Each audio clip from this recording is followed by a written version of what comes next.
नमस्कार, आप देख रहे हैं न्यूज़ हाट। मैं हूं आपके साथ रितेश शर्मा। अशोक चौधरी ग्रामीण कार्य विभाग के रूप में आज उन्होंने पदभार ग्रहण कर लिया है। हमारे सवालों का जवाब देते हुए उन्होंने कहा है कि आगे जो चुनौतियां हैं उसको भलीभांति पूर्ण की जाएगी और जो गांव की जो सड़कें हैं जो खराब खस्ता हाल में है या फिर बाढ़ग्रस्त इलाकों की जो सड़कें हैं उसको दुरुस्त किया जाएगा और आगे आने वाले 5 सालों में वो क्या कुछ करेंगे सब कुछ हमें बता रहे हैं। तो आप सुनिए क्या कुछ कह रहे हैं। चले ही कौन है जिम्मेदारी के लिए आपको ग्रामीण कार्य किया जाता है, ग्रहण किया, कैसे देख रहे हैं जिस पर आपने भरोसा किया? नेता के भरोसा के ऊपर और नेता के विश्वास पर खड़ा उतरना ही सबसे बड़ी चुनौती है कि जितना विश्वास और जितना उन्होंने भरोसा दिखाया है और दोबारा इतनी बड़े विभाग का मंत्री वापस दिलाया है जो क्योंकि ग्रामीण क्षेत्र हमारा आर्थिक संपन्नता के लिए ग्रामीण सड़कों का निर्माण, पुल पुलिया का निर्माण ये एक बड़ी जवाबदेही है। और पिछले वर्ष कई नई योजनाओं की शुरुआत माननीय नेता ने किया था, चाहे वो 7 वर्ष का मेंटेनेंस पॉलिसी हो, पुल पुलिया हो या फिर 12मासी सड़कों का निर्माण, नए टोलों का कनेक्टिविटी। ये तीनों स्कीम को हम लोगों ने प्रयास किया था कि ये सब काम चुनाव के पहले हमारा शुरू हो जाए।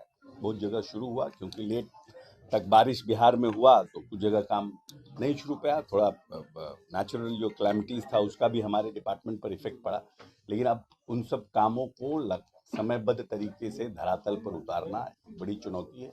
इसको हम लोग प्रयास करेंगे और नए स्कीम्स जो आएंगे इस वित्तीय वर्ष के उसको चयन करना, नए टोलों का में सड़कों का निर्माण करना, दोहरीकरण करना एक बड़ी प्रायोरिटी है। दोहरीकरण करना क्योंकि ट्रैफिक फ्लो बढ़ गया है, बहुत जगह सिंगल लेन है। स्पेशली जो हम जिले से ब्लॉक हम आते हैं या ब्लॉक से हम क्या नाम है हमारा जो पंचायत हेडक्वार्टर है, वहाँ पर बहुत सी सड़कों का ट्रैफिक फ्लो बढ़ा है और वो सिंगल है।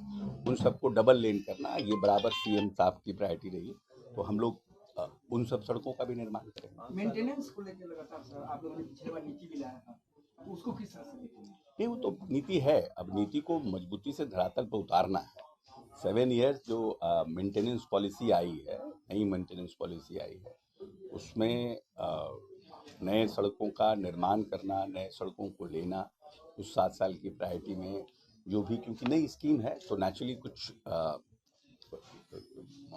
समस्याएं भी आएगी, उसको सबका बढ़िया से निदान करें। अच्छा, पुराने जो चैलेंजेस है आपके पास, जिससे जो एमपी एमएलए फंड जो पुलिये बनते थे वो टूट जाते थे, जो पुराने पुल पुलिये थे, आपने पिछले कार्यकाल में कहा था कि उनको भी मरम्मती करना, उनको नए तरह से बना ले रहे हैं हम लोग, लगातार वो प्रोसेस में है। हम लोगों ने बहुत से पुल पुलिया जो पहले बना था, चाहे एमपी फंड से बना था, उनकी स्थिति खराब हो गई तो उन सबको हम लोगों ने लिया है।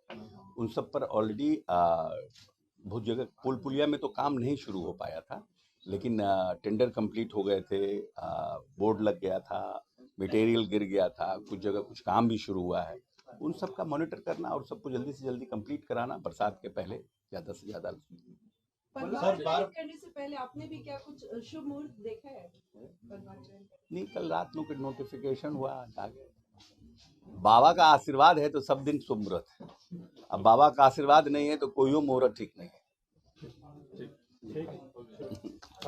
तो ये थे हमारे साथ ग्रामीण कार्य विभाग के मंत्री अशोक चौधरी। उन्होंने आगे का रोड मैप बताया है कि किस तरीके से वो 5 साल में मंत्री पद पर रहते हुए काम करेंगे। तो फिलहाल आप न्यूज़ हाट के साथ बने रहें और अभी तक हमारे चैनल को आपने सब्सक्राइब नहीं किया है तो जरूर कर लें। धन्यवाद।